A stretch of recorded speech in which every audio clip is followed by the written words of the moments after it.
Welcome to 13 Minutes of News in 13 minutes or less. Hey guys, so first things first, let's give a few shout outs here. Moves Financial, you guys, check it out. Lots it can do for gig workers. All I can do is tell you, check it out. Email me at steve@ridesharerodeo.com. If you want to ask me any questions about it, I would love to answer it. I get dialed when I work with these teams, and I can answer a lot of questions for you. And if I can't, I can kick you up to the right person who will. By the way, Moves is offering $70 an hour for people who are using Moves just to give them feedback. In most of the cases, the feedback sessions are 25 to 35 minutes, and you're still being paid for the hour. Again, steve@ridesharerodeo.com if you're interested. So I want to give major props and shout outs to Solo, guaranteeing earnings in the markets that it's in for the platforms that you work. And with worksolo.com, please go check it out. For sure, GaryZapps.com, safety, set your parameters on what you want. Driver Utility Helper, DUH, Maximo, and FlexAlert, you guys. And you can go to GaryZapps.com, and it'll take you to there, which is all Middleton Technologies, and just a more streamlined name to get there. So check that out. I also want to tell you guys the 5 sessions with Para have started. We did the safety one this week, and we will be doing Declined next week. Declined will talk about Top Dasher. It will talk about this Top Dasher challenge. We have quite a panel, and it's going to be fun. I think we got both sides, or at least we got somebody who's totally against the Top Dasher thing. Been doing this a long time. Y'all know him, Mr. Flex. And then we've got people who have tried the Top Dasher this month on a challenge, who are creators and who have done a lot of dashing, who are going to say what they've learned. They're already learning things. I've already talked to some, but this will be a next week thing. So we're going to really see what they've learned in the first even just few days and see what is going on with this deal. I'm not taking sides here, guys, because in the end, whatever makes you the most money in your market is what you should do. There's a lot of advice out there, and a lot of it's worth taking, and it's all, listen to it. Maybe you disagree, maybe you agree, but listen to it. And if you think that might help you, try it. If you're struggling to earn what a lot of other people are earning, then try some of these ideas, but don't be afraid to go your direction, because your direction in your market, in the city you live in that probably is going to work best for you. But some little hints of what other people are doing can't hurt. So check things out, but keep it with a grain of salt, and remember, you know your market, you know what you earn, and if you're just learning, you'll learn that. Comes with growing pains. So let's jump into the news though real quick. So why does Waymo hate Phoenix? Or why does Autonomous hate Phoenix? I guess I should say. Waymo is now, and they have launched a small fleet of fully autonomous vehicles in a select area. It happens to be the area where Uber killed a person with their autonomous vehicle. So that's why I say, why does Phoenix and Maricopa County hate, or why does Autonomous hate Maricopa County and Phoenix? And why does Phoenix allow them to keep coming back? I'm going to keep diving into this because there has to be something to this.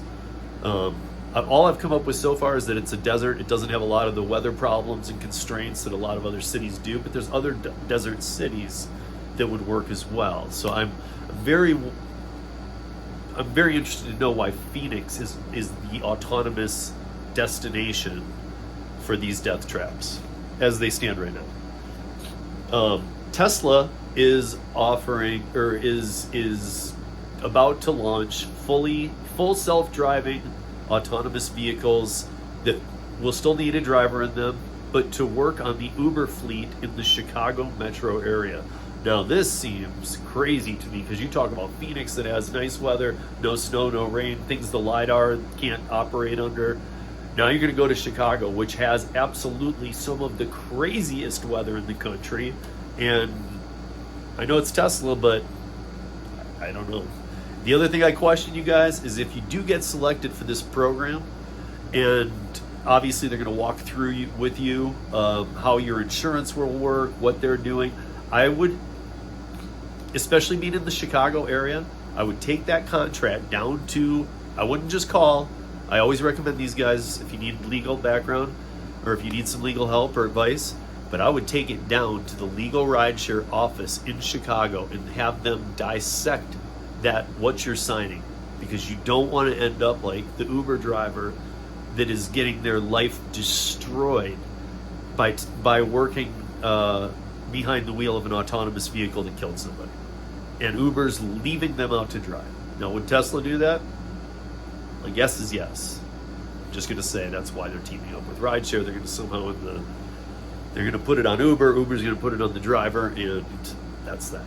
So make sure your insurance or the insurance is talked about in the agreement. Make sure if you're going to participate in this program, if they let you, that you talk to an attorney, you talk to somebody, go to Legal Rideshare, talk to Brian Green, tell him Steve or Rodeo sent you, and he will give you the time. So moving forward, New York City. So New York City had a $2.75 surcharge for entering Manhattan, anything below 60th Street. So that's what it's been, and it's been putting millions and millions. It's been putting tons of money towards the Mass Transit Authority. Okay, well, the Mass Transit Authority just decided that all ride shares entering Manhattan will be charged a $23 surcharge for each ride. Now, I have some theories on this. We talked about them on the radio show last night, which you can catch on the YouTube channel. By the way, guys, all this news comes from UberLiftDrivers.com. It's not just rideshare, it's all gig work, it's everything.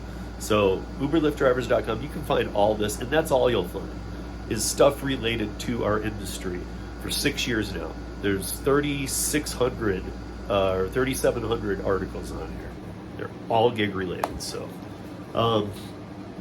yeah, 900% increase by the Mass Transit Authority, and that money is to be used to rebuild the subways and bus system. So to be honest, guys, I don't even know what $1 billion, $2 billion does to fix the subway system. I know it sounds like a lot of money, but when you get into that kind of work in New York City, being underground working, closing things off, I don't know. It just sounds like a play for more money on rideshare, but we'll see. Let's see. Instacart is going to IPO. Now, I want to break this down real quick for you guys. They are finally going to IPO. The date is uncertain. Everybody has been speculating about this one. They're trying to put out some good news now, like things are moving in the right direction. But let's talk about what that right direction looks like in money. Forget about their stories. Let's talk about the reality. So 15 months ago, Instacart was valued at $48 billion. In May of this year, Instacart valued itself at $24 billion, half the value that they were really not even a year prior. Now, bring that forward to today, they're worth $14 billion. Now, I did the math.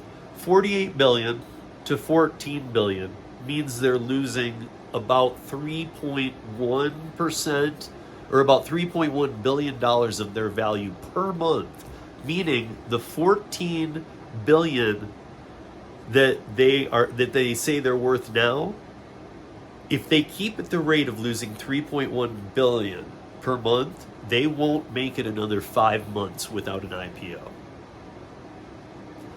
They've submitted their documents. We're waiting to see what's going to happen, but I mean, that's how real it is. If they don't IPO in 5-6 months, they could be out of business unless somebody buys them, but they don't have a lot of value anymore. Grubhub and Bank of America have teamed up, and they are doing, for Grubhub Plus members, they are doing the round up to the next dollar, and it goes to 20 charitable donations. Okay, well, I'm all for that.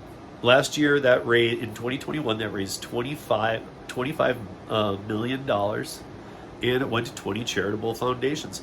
Now, I spoke last night about maybe how do we get this to the drivers, since that's so needed, instead of the charities, because not that the drivers are a charity, but we got to start. There needs to be a start.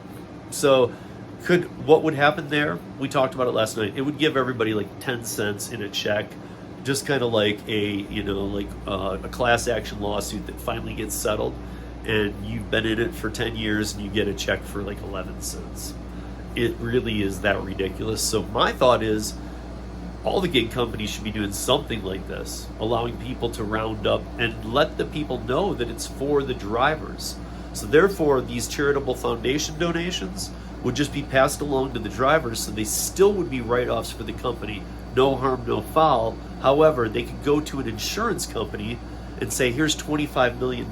We want you to offer good priced insurance to gig workers. And that would also get gig workers to get on the right insurance, which most are not.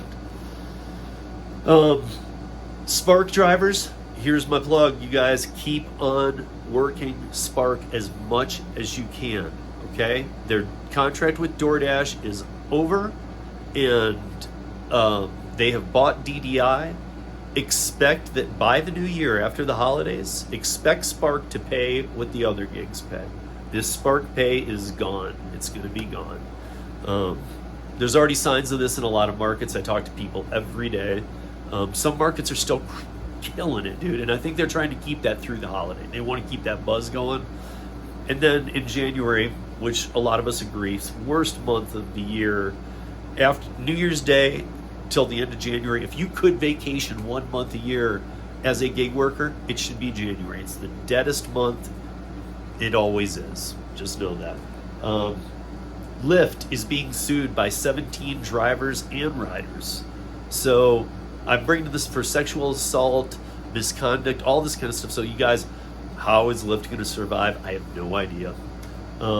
Uber's new 911, talked about it on the roundtable on Thursday. Go back and watch that because it is sad. They are using ADT to middleman whether or not your 911 claim is important enough to get to the police. If I were you, I'd just have 911 ready and just use that instead of this. And last but not least, 9 out of 10, a study shows 9 out of 10 employees, W-2 employees, say they will continue gig work beyond retirement age. So they will keep doing it. And that's 13 minutes of news in under 13 minutes. Peace!